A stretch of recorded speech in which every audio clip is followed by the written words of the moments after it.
Hello everybody, welcome back to World of Warship Blitz, and this time we are in a new ship, the Tier 8 Premium French destroyer Le Terrible. So as a French destroyer, it has one very defining feature, which we shall see very shortly. So, and what I'll do in this video is I'll take you through my impressions, and at the end there'll be the stats. So if you're interested in the stats, just keep scrolling forward until you see those. However, as a French destroyer, as you can see, it is fast. And yes, it was doing 54.7 knots. So not only is it fast, it has a really good speed boost. So this one is built for speed. Now, the downside of all this speed is that its turning characteristics are best described as undesirable. I swear that my Admiral Hipper is more maneuverable than this thing. As you can see, the Benson's only just made it inside the capture circle, and we have, yes, well, it's been captured for a long time. We've got 24 points already, and yes, it's pretty hard to hit at long range. Now, the thing about this ship is it has incredibly long range guns. It does have long range torpedoes, but it suffers from the French problem of having quite wide torpedo arcs. So you can see I'm going to take this Bismarck on. We'll give him a couple of shots. The other thing about it is it has 3 torpedo tubes, 1 centre line and 2 side mounted, so you can only ever get 2 shots off before you have to turn around, and turning around isn't quick. However, it is excellent for this particular map because it can use the torpedoes to make things quite prickly for those battleships. And it can get and hold the cap, and the cap's big enough that you're not accidentally going to slip outside it.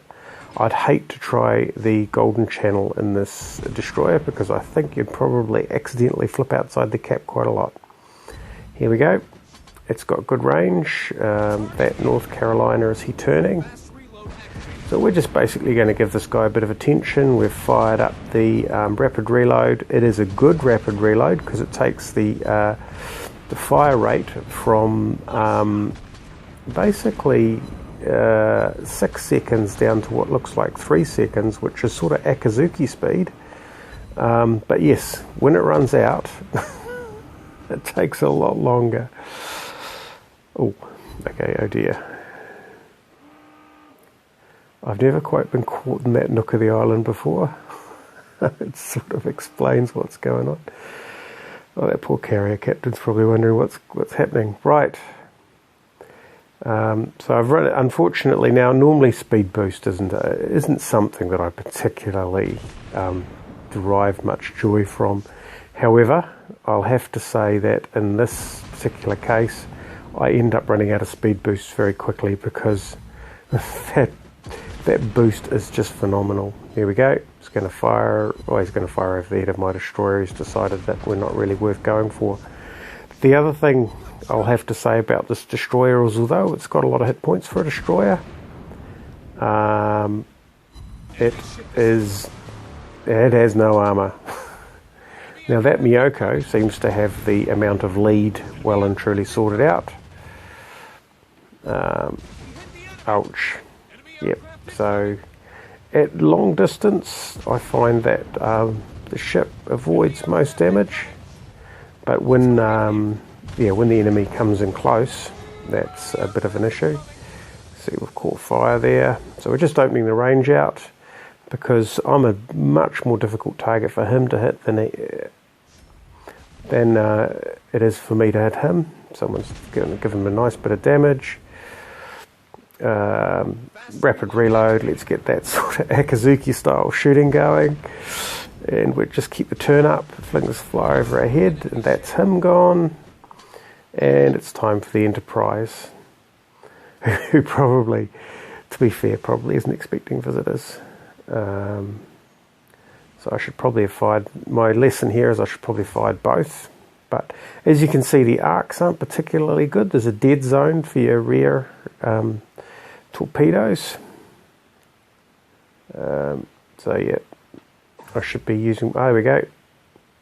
Give him one more.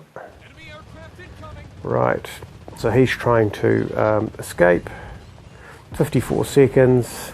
Yeah, he's getting a lot of unwanted attention from across the map.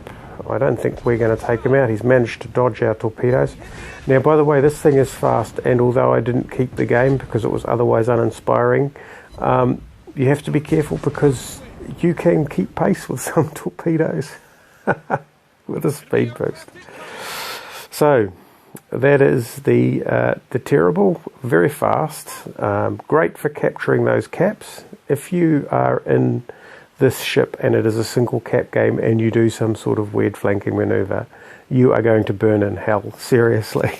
You just don't do it. It is a long range gunship with that rapid reload, extremely powerful. And as you can see, I've got an extra rapid reload. I've got 3 of them, and it just, yeah, it's a lot of fun, but it is a difficult ship to use because if you get in close to something, it is fragile, it is not agile. Right, let's have a look at some stats here.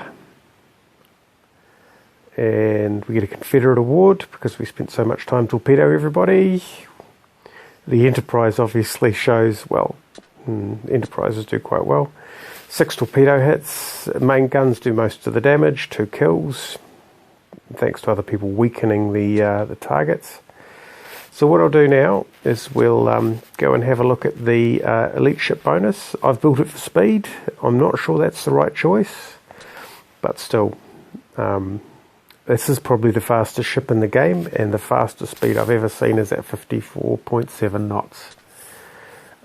There's the historical camouflage, so good for range, torpedo range, traverse speed, which you need, and concealment. Well, there's no point in getting concealment because as soon as you open fire with your guns, you got a 10 kilometer range in this thing and everything sees you. So it's not like Lo Yang.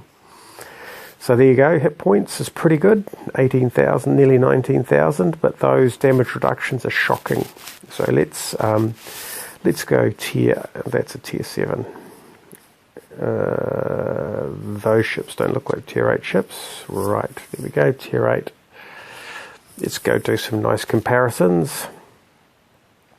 So the Tashkent, 16,000 hit points, 39 knots, 36 knots and 16,000 for the Lo Yang, 36 and 14,000 for the Z23, and we're at 19,045.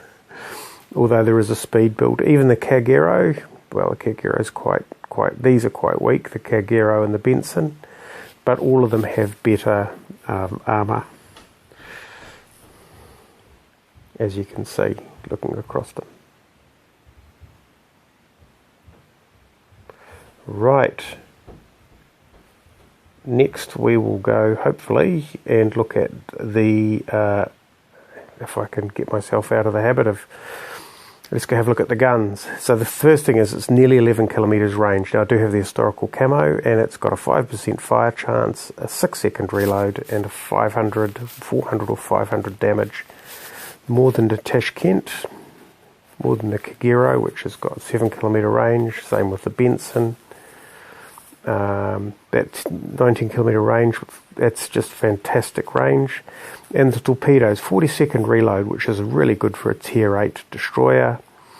I mean, the Kagero has a 60-second reload. It has 8.42 kilometres, 3,600 damage.